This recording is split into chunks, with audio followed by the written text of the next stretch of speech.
बल्कि मुझे काफी यकीन है कि ये पीस प्रोसेस ठीक है, थोड़ा बहुत डिले तो हो गया है, लेकिन ये दोबारा भी शुरू हो जाएगा, क्योंकि उसमें इंटरनेशनल जो फोर्सेज है और खासकर चाइना की सपोर्ट जो है वो कुलियतन पाकिस्तान के साथ मौजूद है। वो चाहते हैं कि इस खत्ते में अमन हो और वो उसके लिए अपना किरदार जो है वो अदा कर रहे हैं। आज वज़ीर दाखिला पाकिस्तान की जानिब से भी ये बड़ी कैटेगोरिकल साफ साफ स्टेटमेंट आई कि कई बार वो सबूत दे चुके हैं, बोल चुके हैं कि रॉ और एनडीएस जो है बलूचिस्तान के अंदर कार्रवाइयां करा रहे हैं। रहमान मलिक साहब सेनेट के फ्लोर पे कह चुके थे, और पंजाब के अंदर ये जो हादसा हुआ है कहा जा रहा है इसकी इब्तिदाई रिपोर्ट्स में भी ये बात सामने आ रही है, क्योंकि खुद शुजा खानजादा साहब ने कहा था कि ये जो जमातुल अहरार है जिसने जिम्मेदारी कबूल की है, उमर खालिद खुरासानी जिसका सरबरा है, ये तालिबान का एक स्प्रिंटर ग्रुप है, तो ये जो है इस पर रॉ से मुलव्वस है, रॉ के साथ मिला हुआ है इस पर रऊफ हसन साहब। तो ये तमाम शवाहिद ये क्या कहते हैं कि क्या बैरूनी खुफिया एजेंसीज या फिर उनके एफिलिएट्स ने ये कार्रवाइयां की हैं पाकिस्तान के अंदर जो रिसेंट हम दहशतगर्दी की देख रहे हैं? देखिए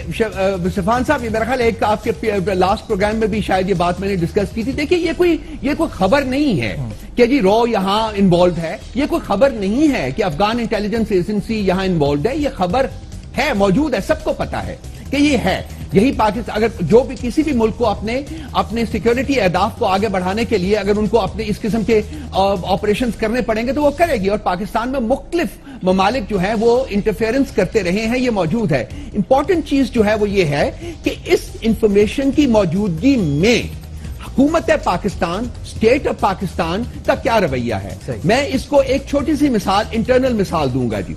अब ये बाहर के लोगों को अगर हम 2 मिनट के लिए भूल जाएं तो इंटरनली अगर हम पाकिस्तान की जो टेररिस्ट जो लैंडस्केप है उसको अगर आप इवेल्युएट करने की कोशिश करें तो उसमें कराची जो है वहां जो एमक्यूएम का रोल है, एमक्यूएम के लीडर का जो रोल है टेररिस्ट एक्टिविटीज में, एक्सटॉर्शन में, वो सब कुछ है, वो सबके सामने एस्टैब्लिश्ड है इस वक्त। और उसी चीज को एलिमिनेट करने के लिए पाकिस्तान की जो आर्म फोर्सेज और रेंजर्स जो हैं वो तकरीबन पिछले 1-1.25 साल से कर रहे हैं। लेकिन देखिए स्टेट ऑफ पाकिस्तान का रिस्पॉन्स देखिए। स्टेट ऑफ पाकिस्तान में जब उन्होंने एमक्यू वालों ने इस्तीफे दिए हैं तो स्टेट ऑफ पाकिस्तान ने अपना एक नॉमिनी मुकर्रर किया है जो 9-0 के ऊपर जाके उस टेररिस्ट ऑर्गेनाइजेशन से निगोशिएट करना चाह रहा है। तो प्रॉब्लम जो है वो ड्रॉ के भी हैं, प्रॉब्लम एनडीएस के भी हैं, लेकिन सबसे बड़ा मसला हमारी लीडरशिप है सिफान,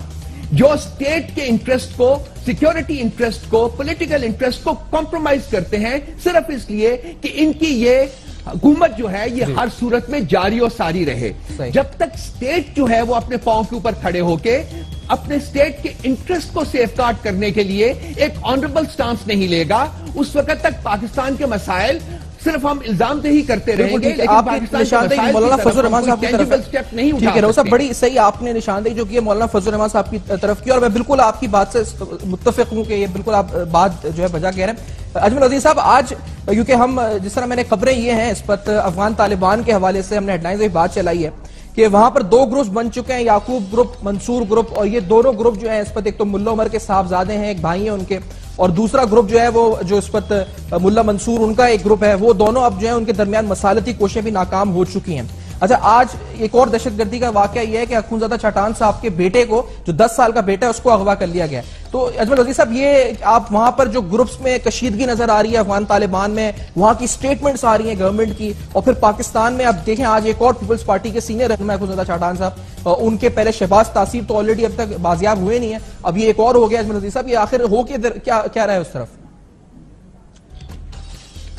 देखिए सिफान, आपको देखना होगा अफगानिस्तान की तारीख पे जब आप नजर दौड़ाएंगे, जो माजी देखेंगे तो वो हुआ हमेशा इस तरह है कि अफगानिस्तान में जब भी इस तरह का मसला, जिस तरह मुल्ला उमर का अभी ये सामने आ गई खबर, उसके बाद ये नजर आ रहा था कि स्प्लिट होगी। जाहिर है इतना अरसा एक बंदे के नीचे उन्होंने जिस तरीके से ये ग्रुप चलाया, ये बहुत, वैसे अगर सोचा जाए तो ये बहुत बड़ी एक वो थी, क्योंकि अफगानिस्तान का जो हिस्ट्री बताता है वो इतना ज्यादा देर किसी को बर्दाश्त नहीं कर सकते, चाहे वो तालिबान के उसमें हो चाहे वो दूसरी तरफ हो। लेकिन देखिए आपको ये भी देखना होगा कि वहां वहाँ पे अफगानिस्तान में जो मसला बना हुआ है वो यही है कि वहाँ पे मुख्तलिफ ग्रुप्स को,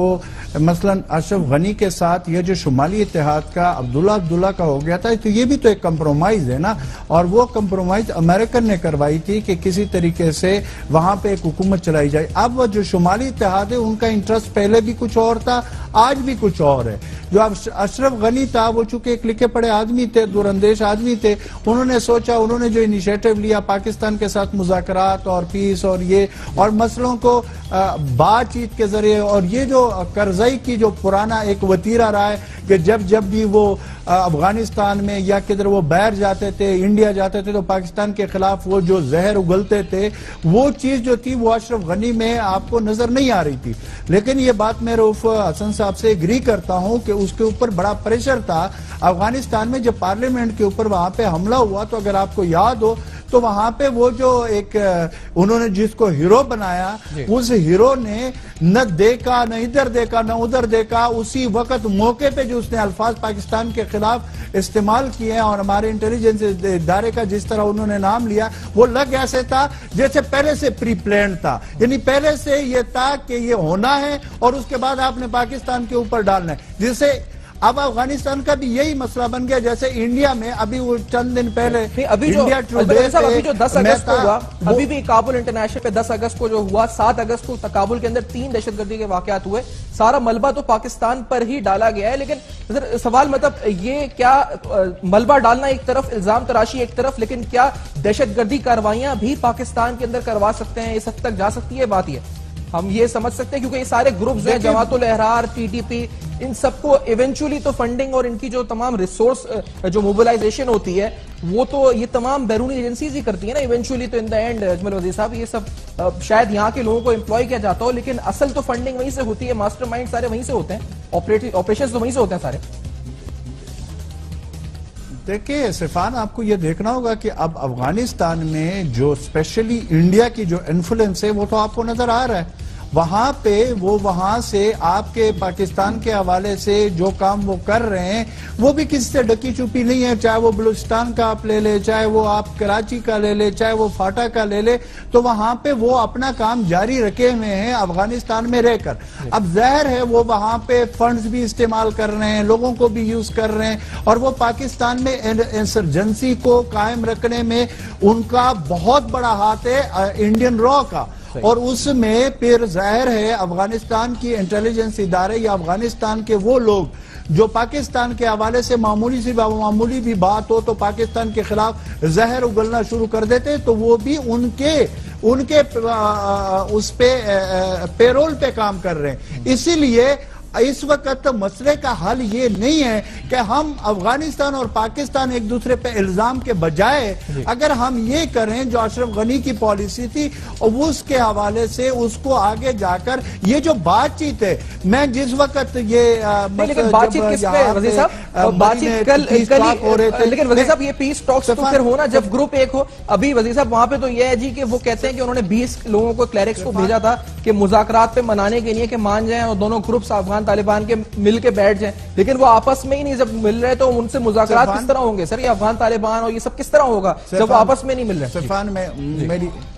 मेरी बात सुने, देखे आपको देखना यह होगा कि पाकिस्तान के इन्फ्लुएंस में जो कुछ है पाकिस्तान तो वो कर रहा है, पाकिस्तान तो उसको फैसिलिटेट कर रहा है। वहां पे यहाँ पे मरी में उनकी मुलाकातें करवाई गया। अब पाकिस्तान का पूरे तालिबान के ऊपर, तालिबान में मुख्तलिफ ग्रुप से सब पे इन्फ्लुएंस तो नहीं है। अब तालिबान में तो ऐसे दड़े भी मौजूद है कि जो तालिबान का नाम इस्तेमाल करके वो इंडिया के पेरोल पे है, तो अब उसके साथ तो पाकिस्तान उसको फैसिलिटेट नहीं कर सकता। लेकिन पाकिस्तान की ये नेक नियति तो खुद अफगान के जो यहाँ पे लोग आए हुए थे, अफगानिस्तान से जो लोग आए हुए थे, उन्होंने भी मान लिया कि पाकिस्तान के ये जो एफर्ट्स है पीस टॉक के हवाले से वो बड़ी सिंसियरिटी के साथ कर रहे हैं, हम अपना काम कर रहे हैं। लेकिन अफगानिस्तान को भी अब यह देखना होगा कि बजाय कि हम यहाँ पे पीस टॉक के लिए माहौल बना रहे हैं, हम फैसिलिटेट कर रहे हैं, तो अफगानिस्तान में वो लोग जो इस पीस टॉक के खिलाफ है वहां पे रॉ के जरिए इस किस्म के हालात पैदा कर रहे हैं जिसका इल्जाम आप डायरेक्ट बगैर किसी सोचे समझे इसी हवाले से लगाएंगे तो उसका फिर रिएक्शन बड़ा इंपॉर्टेंट पॉइंट है अजमल अजीज साहब जो आप कह रहे हैं। रऊफ साहब ने भी जो बातें की, रहीमुल्लाह यूसुफजई साहब मुझे ज्वाइन कर रहे हैं पेशाब तौर पर। रहीमुल्लाह यूसुफजई साहब बहुत शुक्रिया सर, आपने ज्वाइन किया। सर ये जो इस पर शेख हमदुल्ला जहां ने इंटरव्यू दिया है जिसमें उसने कहा है कि ये जो कोशिशें, मसालती कोशिशें थी आपस में, जिसको आप भी आज कोट कर रहे हैं अपनी रिपोर्ट में, वो बज़ाहिर नाकाम होती हुई नजर आ रही है मंसूर ग्रुप और ये दोनों ग्रुप्स के दरमियान। रहीमुल्लाह साहब, इसका इम्पैक्ट क्या पड़ेगा? पहले तो खबर बताएं सर हम लोगों को, हम तक के क्या हुआ, क्या है आपस में, क्यों ये इख्तिलाफात इतने बढ़ गए और उसका कंक्लूजन क्या है, क्या किस तरफ बात बढ़ रही है? रहीमुल्लाह यूसुफजई साहब देखें, इससे ये जाहिर हुआ कि इख्तिलाफात बदस्तूर मौजूद हैं और ये इख्तिलाफात दूर होने का नाम नहीं ले रहे। मसालती कोशिशें हुई वो तकरीबन नाकाम हो गई हैं और अभी तो मेरे ख्याल में अगर ये मुखालिफ ग्रुप जो है, जो मंसूर का मुखालिफ है, अगर वो अपनी कोई इजलास बुलाएंगे, शूरा करेंगे, उलमा को बुलाएंगे तो इनके हामी वहाँ पे जमा हो जाएंगे और ये शायद वहाँ पे फैसला करें कि हम मंसूर को बिल्कुल नहीं मानते और ये मुमकिन है कि वो मुल्ला उमर के बड़े बेटे मोहम्मद याकूब को अपना अमीर मान लें। तो ये तालिबान की तहरीर को जिसको